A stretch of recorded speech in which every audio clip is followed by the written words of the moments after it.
गोरेगावच्या पत्राचाळीतील रहिवाशांचा घरांसाठीचा गेल्या 15-16 वर्षांपासून सुरू असलेल्या संघर्षाला अखेर यश येण्याची चिन्ह आहेत। पत्राचाळीचं म्हाडाकडून करण्यात येत असलेलं पुनर्विकासाचं काम अखेर पूर्ण झालंय। 2022 सालापासून म्हाडाकडून या चाळीचं पुनर्विकासाचं काम सुरू होतं, त्यामुळे पत्राचाळीतील 672 रहिवाशांच्या घरांची प्रतीक्षा ही आता संपणार आहे। पत्राचाळीतील रहिवाशांना कशी घरं मिळणार आहेत तेही पाहूयात आपण ग्राफिक्समधून।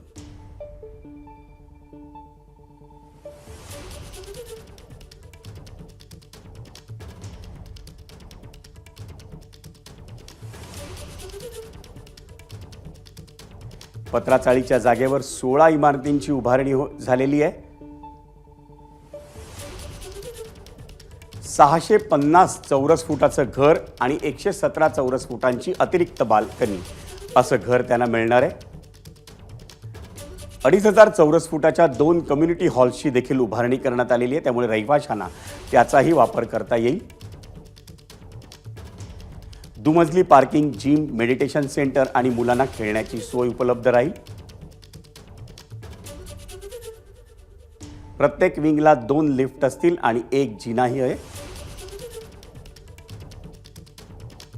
प्रत्येक फ्लॅट धारकाला एका पार्किंगची व्यवस्था करण्यात आलेली आहे। एबीपी माझा, उघडा डोळे बघा नीट।